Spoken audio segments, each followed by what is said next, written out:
Hello, Internet. It is so hot in here. Let's hope I do not pass out while I try to give you a book opinion, because that's what I'm going to try to do. Today's book is going to be A Conjuring of Shadows by VE Schwab. This is the second book in her Darker Shade of Magic trilogy. It is a trilogy I have a lot of feelings about, and those feelings are not all positive ones. So we're going to go through my list of reasons why I didn't really like this book. Because it is the second book, I'm not going to go in too detailed into specifics, but I'm going to make vague references that will give you sort of a feeling of how I feel about this particular book. So let's get started. So A Gathering of Shadows follows up after the first book, of course, but this book takes a very different turn when it comes to the plot. So while the first book was us traveling through 3 different Londons on the run with a magical rock, this one takes place in Red London for the majority of it, and we're focusing on this end of the year cultural fight that they have between all the different nations in Red London that is currently being taken place in Red London itself. Like, think of it as the tournament Olympics, but with magical fighting. Like, that is all they do here. They fight, and you send out magicians from your different countries. You have a limited amount, and where all the story is revolving around that one event. So through this book, we get to see Kel being angsty, Lila being a bitch, and we get introduced to a couple new characters like Alucard, and we actually get to see more of Rye rather than him just being an idiot in the first book who we really never get to talk to enough of. Helen comes back in this book, and we have a little portion on Black London and Black London magic. I think the plot was better than the first one, because when you really think about it, this book is what I expected from the first book. Like, we sit down, we wait for some setup, we get to know a world, we get to know the people in a world, how this world functions, why it functions the way it does. And in the course of this book, we learn a lot about Red London politics, and how these people of Red London think of themselves and of each other, which is usually what happens in the first book of a trilogy. Now, the actual first book of this trilogy, which is The Darker Shade of Magic, was more of a harrowing adventure story quest sort of thing, where you're being chased and you're on the run, and Kel has this really, really important thing he has to do, and he can't be caught before he gets it done.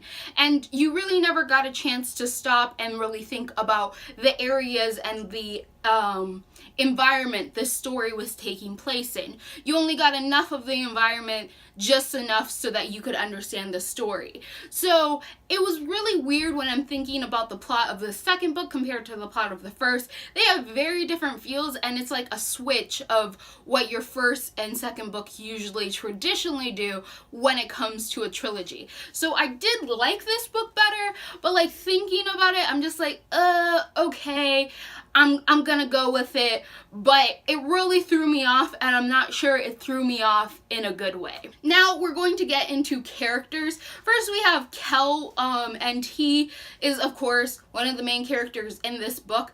I don't despise Kel, but he gets very, very Byronic, very, very angsty, and very, very woe is me, I'm to blame for everything. And while I understand how that comes about in the second book, because he actually does get blamed for everything, I'm just not one to identify with those personalities, because I really just don't see the point of blaming yourself for events that you had no control over. Like, why would you blame yourself for that? That makes no sense to me. Then we have Lila. So in this book, she has split off from Kel, as she did in the first book, and so in this, we get her and her separation from Kel for like the first half of this book. Lila is a bitch, and I don't really like her. And I don't mean like, she a bad bitch. I mean like, no, she's just a really pretty awful person that I don't like, and she is so arrogant that it isn't even funny. Now, in the course of this book, I don't know why we're supposed to pretend we don't already know that Lila is an Antari, because that was heavily hinted in the first book, but in the course of Lila's portions, it's like some sort of secret and no one's gonna tell us about it, and ooh, Lila can just do these things that no normal magician would be able to do in the way that she does. Oh, I wonder why. And I was just like, why don't we just admit right off that she's an Antari? We all know it. We've known it the whole time. It's not a surprise or plot twist. And then there's just a lot of parts where I'm just like, Lila, stop just like beating up people. Like, okay, I don't mind characters who are just like unforgiving in how cruel they can be, but I at least want you to acknowledge that you're being a horrible person. But for some reason, Lila thinks she's the most honorable, most self-respecting person there is. Yet all of the things that she does just make her look like a thug. Like, she's just, and not in a good way. Like, none of these things are like comments on like the greatness of her badassery. I'm just like, can you just acknowledge how much of a hypocrite you are? Because, like, she just goes around beating up people just because she can. I'm like, you're a freaking bully. Like, why are you fighting them? There is no point. And she has, like, this thing in her head where she's like, I just have to prove myself to everyone because I'm not like other girls. So I need to prove that I'm not because I'm so much better. And I'm just like, you could think of healthier ways to do that, but okay, whatever. Then we get to Holland, who is my favorite character. Now, I was really disappointed with the Holland arc that goes on in this book, because after the first book and the great emphasis put on Black London magic, the dangers of Black London, magic going wild in Black London, the reasons why all these different Londons had to be cut off from each other, and these different Londons have started losing magic, and all of this sort of stuff, I was expecting in the second book we actually get to see Black London. Now, I understand, like, at first I thought, okay, maybe Kel's going to go to Black London and we'll see it through his eyes, but in the end we see it through Holland's eyes, and I was perfectly okay with that because Holland's my favorite character. But we never get a good depth of Holland going into Black London, exploring Black London. And there's something that happens in this book where I'm just like, that seems out of character for Holland, or at least you didn't explain why he would make a choice that is so seemingly out of his natural character. And it bothered me a lot. So there's going to be spoilers because I could give two shits. But they're going to be minor ones. So, like, I'm not ruining everything for you, but, like, you knowing Holland lives is kind of a spoiler in and of itself. Anyway, point is, don't give anything, but, you know what you're getting into when you come and watch my videos. So Holland gets trapped in Black London, and he is, dying. Like, he is really, really wounded. It's going to take him a while to heal himself. And he talks to this Black London magic, and just 2 seconds after talking to the Black London magic, he has already agreed to give up his own body for the sake of this Black London magic in return for a deal where the Black London magic gives him a little extra powers in hopes that he can save his own London, which is White London.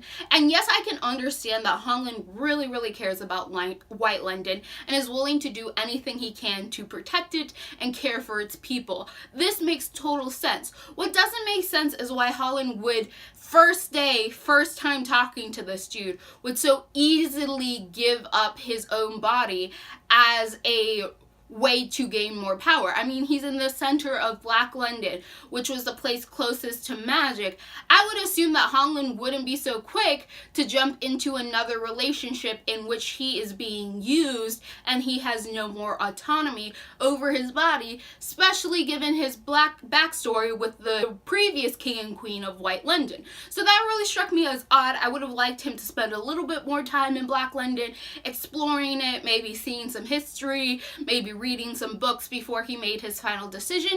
And before you get on to me and be like, well, he was dying, that's why he had to agree. I don't think he was dying per se. I think he was just like super injured. And even then, it's already proven that Holland would rather die than put White London in worse danger or to be subjugated. Like, he would rather die than be subjugated. Like, that's what he does in the first book. So I'm not quite sure, like, why him dying would suddenly change that key part of his personality, because he obviously, like, in the first book, he commits suicide through Kel. He has Kel kill him because he has been told he is not allowed to do it himself. And he wants to die because he's tired of being a slave. So I don't know why he would automatically jump into that relationship unless it was like the last option. But I don't know. I felt like he didn't explore his other choices, and I feel like Holland's smart enough to do so. But, like, that's a whole little gripe. I would have liked to see more Black London, and since we had Holland there in Black London, I think it would have been nice. Since Black London was such a huge part of the first book, I think we should spend a little more than 2 seconds talking to one dude in Black London. Like, at least he could have tried to figure out, like, why did the Black London magic go crazy? Like, that would have been interesting, right? Like, to see a little bit more of that. Something that goes a little bit deeper here in this book, talking about that. Like, you can never have, like, okay, you can have too much information, yes, but I think in this book, it wouldn't have hurt to have Holland figure out a little bit more about Black London and how this Black London magic ended up having its own autonomy. Alright, so moving on, there's Alucard. He was great. I like seeing that Rye and him had a past. I like seeing Rye as a character. Rye is like an angsty person too, but I can handle Rye a little bit better. I don't think he's much better than Kel, blaming himself for things that really aren't his fault and he had no control over. And yes, he was an idiot and he did some stupid stuff, but like, I'm not there for that super angst of I'm gonna blame myself for all the problems in the world. So like, Rye wasn't my favorite, but Alucard and his relationship with Alucard and like those things, those were really sweet, and I liked those interactions. They were really good. So like them together as characters, I didn't like them so much individually, but I thought like them together as characters when they're interacting, they're really good characters. So there was a lot of things that I wanted out of this book. Like I mentioned, the Black London thing.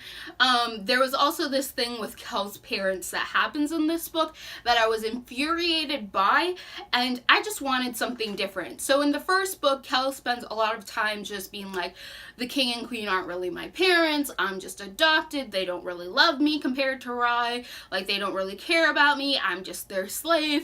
And I always thought of him as just a real whiner, like, why is it that just because they're not blood related to you, they can't be parents to you? Like, I really don't understand that. Like, it doesn't matter if you're adopted or not. It doesn't matter if you have blood or not. Family is family at the end of the day. So I was really, really disheartened that that was such like a plot point that kept coming back up, that, oh, these parents don't really love him, they're not really his parents, they hate him, he just, like all of these things that he was saying when there was no real proof of it, right? So I was like, man, I hope, like, in the second book, we actually get to see the king and queen and then be parents to Kel, and Kel just come around and realize that they actually care for him like Rye cares for him. Like, Rye isn't over here saying, you're just a dude who's like my brother. He's saying, you are my brother, right? So I was expecting that the parents to have some redeeming arc where that happens with them, but of course, exact opposite happens, and that was so disappointing to me. And like, it doesn't make sense, because I'm like, okay, Kel, you had to do a lot of stuff, like, before your kingdom, but like, your brother did as well. Rye has to do a lot of princely duties he doesn't want to do because he's the prince. So I'm like, why couldn't it have been explained, Kel, hey, you're Antari, but you're also the prince, and as a prince who's Antari, you have certain responsibilities you have to do. You're not a slave, you're not a servant, you're our son, and as a prince of this kingdom, you have certain responsibilities. And like, that's what the kind of arc I wanted, was the parents being reassuring, saying, hey, we know you have like a lot of self-consciousness about our relationship. We're gonna reassure you we're there. But like I said, exact opposite happens. They blame Kel for everything that happens in the first book, and I'm just like, how does that even make sense? Because the only like wrong action that Kel took was taking the Black London stone to Red London. But if you remember correctly, that was just simple setup so that the White King and Queen could get Kel to come back to them so that they could hopefully enslave Kel like they did Holland. But the real takeover of Black London happened through the use of Rye, and Rye being an idiot. So all the casualties, or at least the majority of the casualties, is all Rye's fault. Like, all the things that happened in the royal castle, all of that is all on Rye. And any casualties that happened with Black London isn't so much Kel's fault as that Black London rock would have probably ended up there anyway, but the White London just wanted to use Kel so that they could trick him, so hopefully that they could get their claws in him. Like, Kel had, like, the least amount of responsibility for everything wrong that happens in Red London during the course of the first book. So I'm just like, how are these parents, like, deciding this? Because you're blaming Kel for everything when clearly Rye has the most blame if we're playing the blame game here for who's the biggest idiot. So, like, I didn't like that happened, and it happened because, oh, Rye came out of the womb and the seed and of ours, so he's our true son, so we're not gonna blame him, and you, Kel, you're just, like, this random bodyguard child that we have, so we don't really care about you, and we're gonna blame you for all of our son's misactions. And I'm like, that was really tiring. Like, I wanted them to be parents to Kel, not just, like, random foster guardians. Like, I'm just like, you're supposed to be his parents. So, like, I hated the fact that all it did was reassure Kel that he was right, and the king and queen don't care two shits about him other than the fact that he's an Antari, and that's the only reason why they're keeping him around. I just found that super disappointing, and I don't think that's a message I want to support, that, like, you not being blood related to someone means that you're not family to someone, like, or that parents shouldn't love their children no matter, like, whether or not the child is adopted. Like, your parents should love you. Like, family does not rely on just blood. And, like, I could have a whole conversation and rant on it. I have had rants on it in the past with several other people, but it is something that really bothers me when I see it from other people, when it's always like, oh, well, they're adopted. Like, why do you have to make that distinction? That's their mom. That's their dad. That's their child. Like, stop pretending like you should be treated differently, that any of that sort of stuff. Like I said, I'm going to leave it there. Just know that I hated what happened in the realm of Kel's parents, and I wish it could have been done better. So, overall thoughts of how this book fits in. I think this series fits like a puzzle piece. Like, you get those cheap $1 store puzzles, and you know they're supposed to fit, you know all the pieces are there, but like, you have to keep slapping pieces into place because they're not cut properly, and you kind of have to force them into the picture, and then when you get the puzzle complete, it's like a little wonky looking, but you know that's how it's supposed to look, but it's not like the best looking puzzle you've ever seen because you only spent $1 on it. That is a very confusing metaphor and very detailed, but that is exactly how I feel about this story. It's like, you could have done better. It feels like you're just trying to drag points in here so that we can have a more interesting story, but you need to spend a little time because a lot of the subplots, a lot of the, and how they relate to the main plot, how it relates to the main plot of the last book, all of that just really feels like weak setup and weak tie-ins. Like, it works, and I'm not saying it doesn't work and it isn't pretty solid. I'm just saying it could have been better, okay? It could have been better. A lot better. There's just a lot of things that seem shoved in there for the sake of making this interesting rather than serving a purpose at the end of the day. And just a lot of questions brought up, like how Antari are made, because we literally see an Antari made, an artificially made Antari, but like that is never brought back up again. Not once. And it was a question of the first book. Like, in the first book, they mentioned, like, I wonder how Antari are made. And in the second book, we see an artificial made Antari. But that's never talked about. Not once. but we know she's different than the original regular Antari, so I'm just like, so, why again was this brought up? Like, why is this a thing if we're not gonna discuss what this means? But, like, it's stuff like that that really bothered me, so, yeah, it's workable, but it's not pretty. It's functional, but you obviously can tell that a professional didn't make it. Not to say that VE Schwab isn't professional, but, like, if I make something and I'm not really talented, but, like, what I make looks pretty decent and stuff, like, it works, and people are gonna compliment me because, like, they're just so amazed that I could do something. But then, like, you compare it to a professional who makes those things on a daily basis, and then you see that my thing looks like shit because it isn't that good. And that's how I feel. Like, no offense to the author, I just don't think that this is the best fantasy series that I've ever read, and it's not the best one out there. It's workable, but it definitely needs work. So that's all I'm gonna say on this book. More complaints coming to you in like 2 seconds because I'm about to film the 3rd book review, and this will all be coming out on the same day. So go check out that video because it's about to come out like 2 seconds after this one.